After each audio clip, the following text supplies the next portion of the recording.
All right, so we're back for another deep dive, and today we're going to be tackling something that I think is pretty fascinating. It's President Trump's whole push to cut government waste, this whole DOGE thing. Yeah, definitely a hot topic. Oh yeah, seems like everybody's talking about it, and we've got some pretty interesting sources here. A real mix, actually. I've got some Rumble, some YouTube, and we even dug up some White House press conference transcripts. It really gives you a sense of how the media landscape is changing, right? Yeah, it really does. I think DOGE has really accelerated things, honestly. Yeah, for sure. And it doesn't hurt to have someone like Elon Musk leading the charge, right? I mean, talk about attention grabbing. Oh, absolutely. He's a lightning rod for sure. So for anyone who might not be totally up to speed, let's break down exactly what DOGE is, what it aims to do. Okay, so at its core, DOGE is all about identifying and eliminating waste, fraud, and abuse across the entire federal government. Do basically a deep clean of the whole system. Exactly. Like Yeah. finally cleaning out that overstuffed closet you've been ignoring. And it's something that both Trump and Musk have been pretty vocal about for a while now, right? Yeah, especially during that joint press conference they did at the Oval Office. It was interesting to see them together on that stage. Totally. And what's really interesting to me is that this isn't just about theoretical budget cuts, right? I mean, they're actually going in and using some pretty sophisticated methods to pinpoint exactly where the waste is. Oh, yeah. Musk and his team are really leveraging data analysis, algorithms, all that, to find patterns and anomalies that might point to fraud or inefficiencies. So, like bringing that Silicon Valley mindset to the government. Exactly. And they've uncovered some pretty shocking stuff, honestly. Remember that whole thing about the limestone mine filled with retirement paperwork? Oh, yeah, I read about that. It was crazy. Apparently, there's so much backlog that it's actually slowing down the retirement process for tons of people. Mm. It's wild. But seriously, how does something like that even happen? I think it's a symptom of bureaucratic inertia, to be honest. Things just build up over time. No one really questions it. Well, it's a good thing they're finally digging into it. Definitely. And the mine is just one example. They also found that a New York hotel was getting paid $59 million to house illegal migrants. Wow. Yeah. But here's the kicker. They were charging double the normal rate, and it was at 100% occupancy all the time. So basically, someone was making a killing off this deal. Exactly. And then there's the Treasury Department. Mm. Apparently, they lack basic financial controls, which means there are all these unreconciled payments and potential for fraud. It's scary to think about how much money could be wasted like that. Oh, it's a huge amount. Yeah. And Musk has been very vocal about his belief that a lot of this fraud is coming from foreign fraud rings, actually, who are taking advantage of our entitlement programs. Yeah, that's a whole other layer to this, isn't it? It is. It's not just about cutting costs, but also about national security and making sure that these government programs are actually helping the people they're supposed to help. Right. It's a pretty delicate balance. And that's part of what makes DOGE so fascinating. Because Musk's vision isn't just about saving money, it's about something much bigger. He's talking about restoring democracy, right? Exactly. Yeah. He really believes that by making government more efficient, by giving more power to elected officials, it will strengthen the connection between the government and the people, make it more responsive. So less bureaucracy, more direct accountability. Exactly. He keeps using the phrase competence in caring. What exactly does he mean by that? He's essentially saying that a more efficient, more effective government will improve the lives of everyday Americans. Think lower interest rates, stable prices, all that. It sounds good in theory, but I'm guessing not everyone's totally on board with this. You're right. There are concerns, of course. Yeah. Some people worry about how these cuts will be made, what the unintended consequences might be, and then there are those who question the role of unelected bureaucrats in all this. Right, because you still need people to actually run things, even if the system is more streamlined. Exactly. And critics say that prioritizing elected officials over career bureaucrats could have unintended consequences, too. Less transparency, more potential for corruption, that sort of thing. So it's not just about saving money, it's about power dynamics, too. Exactly. It's about who gets to make decisions, who has the most influence. And all of this is happening at a time when the media landscape is changing faster than ever, which adds another layer of complexity. Yeah, that's a good point. Speaking of which, let's talk about how the White House is handling all of this, especially with DOGE in the spotlight. It seems like they're really trying to control the narrative. Oh, for sure. They're definitely adapting. And appointing Caroline Leavitt as the new White House press secretary was a big move. Right, her first press conference was pretty interesting. What stood out to you? I think her emphasis on transparency was deliberate. She talked about reinstating those 440 press passes that were revoked by the previous administration, and she really stressed their commitment to including a wider range of voices. And then there's that whole thing with the new media seat and the briefing room, right? Yeah, it's symbolic for sure, but it shows that they're acknowledging the growing power of non-traditional media. But I bet not everyone's thrilled about that. Definitely not. Some of the more established media outlets feel pretty threatened by it, actually. So it's shaking up the media world as much as it is the government. Absolutely. DOGE has become this focal point for all sorts of debates about transparency, accountability, and who gets to shape public opinion. It's a really interesting dynamic. Yeah, no kidding. So we've got this ambitious initiative, a rapidly changing media landscape, and of course, all the challenges and pushback that comes with any major change. Exactly. It's a lot to unpack.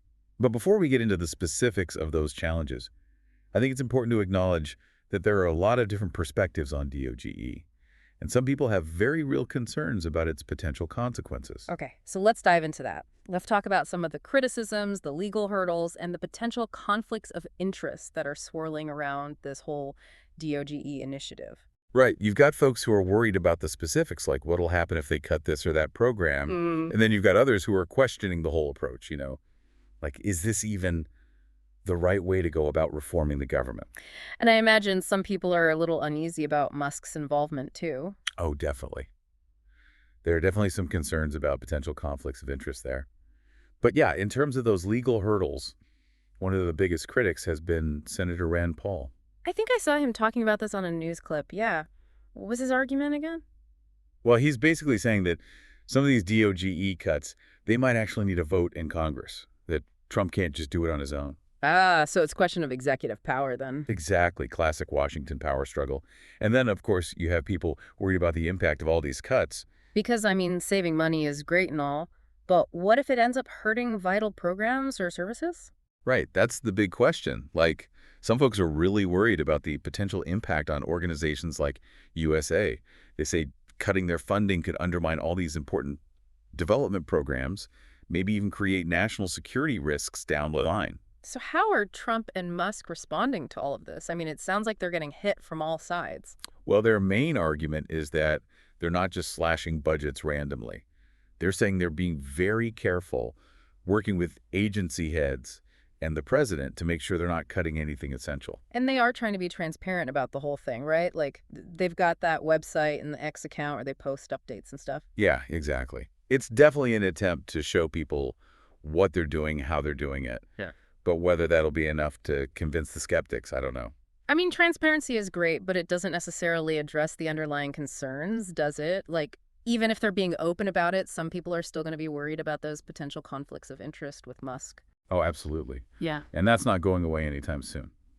I think it's something we're going to have to keep an eye on as DOGE moves forward. Especially with how much they're using these new media platforms to push their message.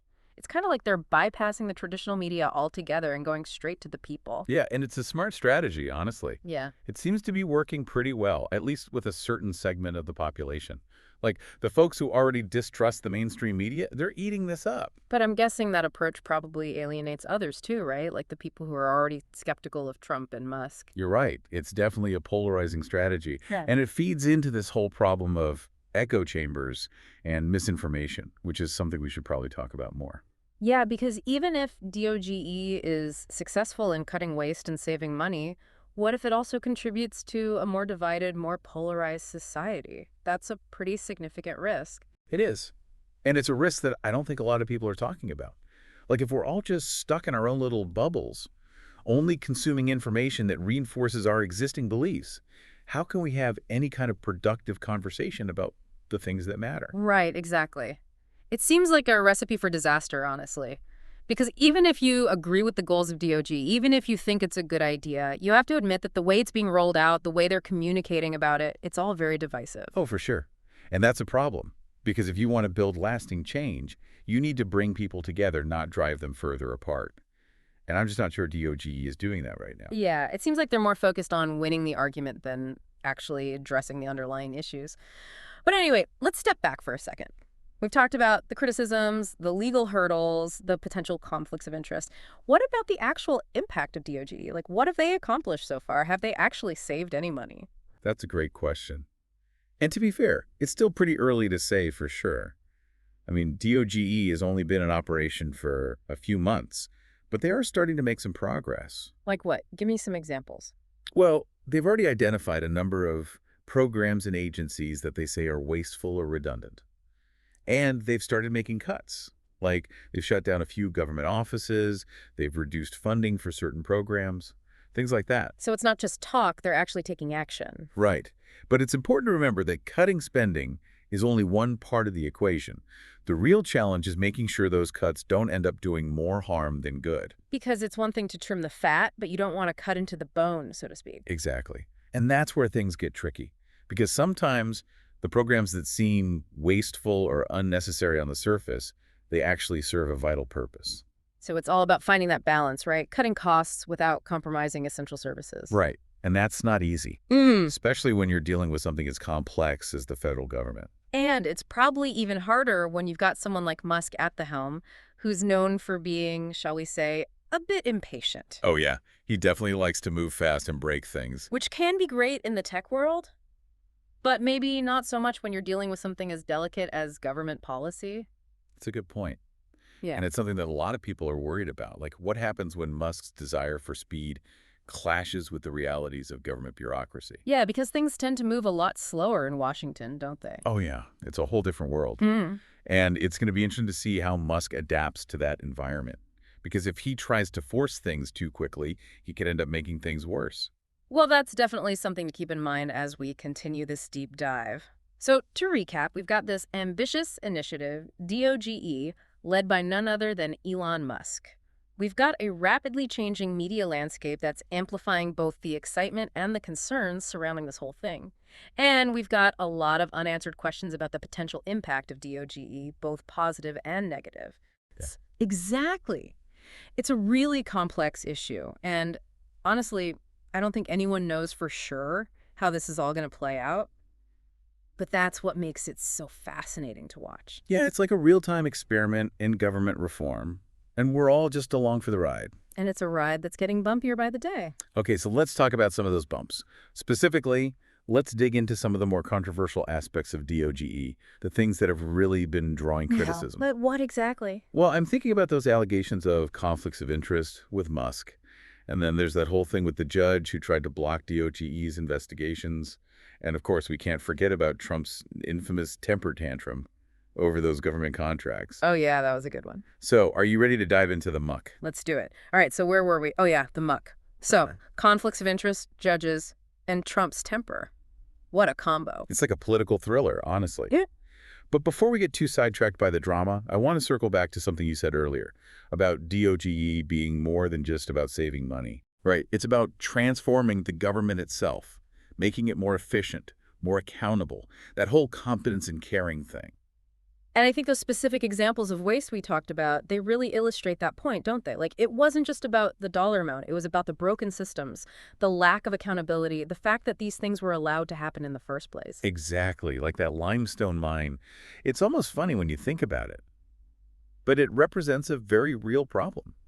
How can the government function effectively when it's relying on such archaic systems?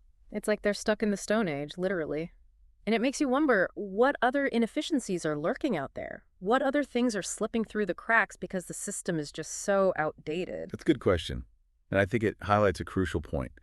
Efficiency isn't just about saving money. It's about ensuring that the government can actually serve its citizens effectively. And that's where Musk's vision comes in, right? That whole idea that a more efficient government can be a more compassionate one. Exactly.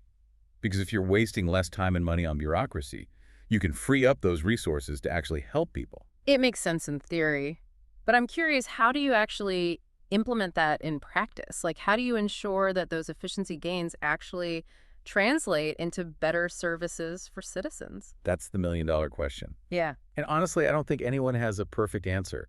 But I think it starts with leadership. You need people at the top who are committed to both efficiency and compassion, who understand that those two things aren't mutually exclusive. And you also need a system that's designed to promote those values, right? Like, if the incentives are all wrong, even the best leaders are going to struggle to make a difference. Right. The system itself has to be aligned with the goals you're trying to achieve. Which brings us back to DOGE, because whether you love it or hate it, you have to admit that it's shaking things up. It's forcing us to confront some really fundamental questions about how the government operates, who it serves, and how it can be improved. It's like a giant experiment, and we're all the guinea pigs. Well, let's hope it's a successful experiment, because the stakes are pretty high. I mean, we're talking about the future of our country here. No pressure. None at all. But in all seriousness, I think this deep dive has been really enlightening. It's helped me understand the complexities of this issue in a way that I didn't before. And I hope it's done the same for our listeners. Me too. Because at the end of the day, knowledge is power.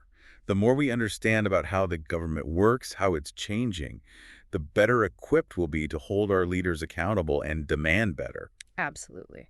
So, to everyone listening out there, stay curious, stay informed, and most importantly, stay engaged. Because the future of our democracy depends on it. Couldn't have said it better myself. Yeah. And on that note, I think it's time to wrap things up. Yeah, we've covered a lot of ground today, but this is a conversation that's just getting started. So stay tuned, folks, because we'll be back with more deep dives soon. And until then, keep those thinking caps on. And remember, the truth is out there somewhere.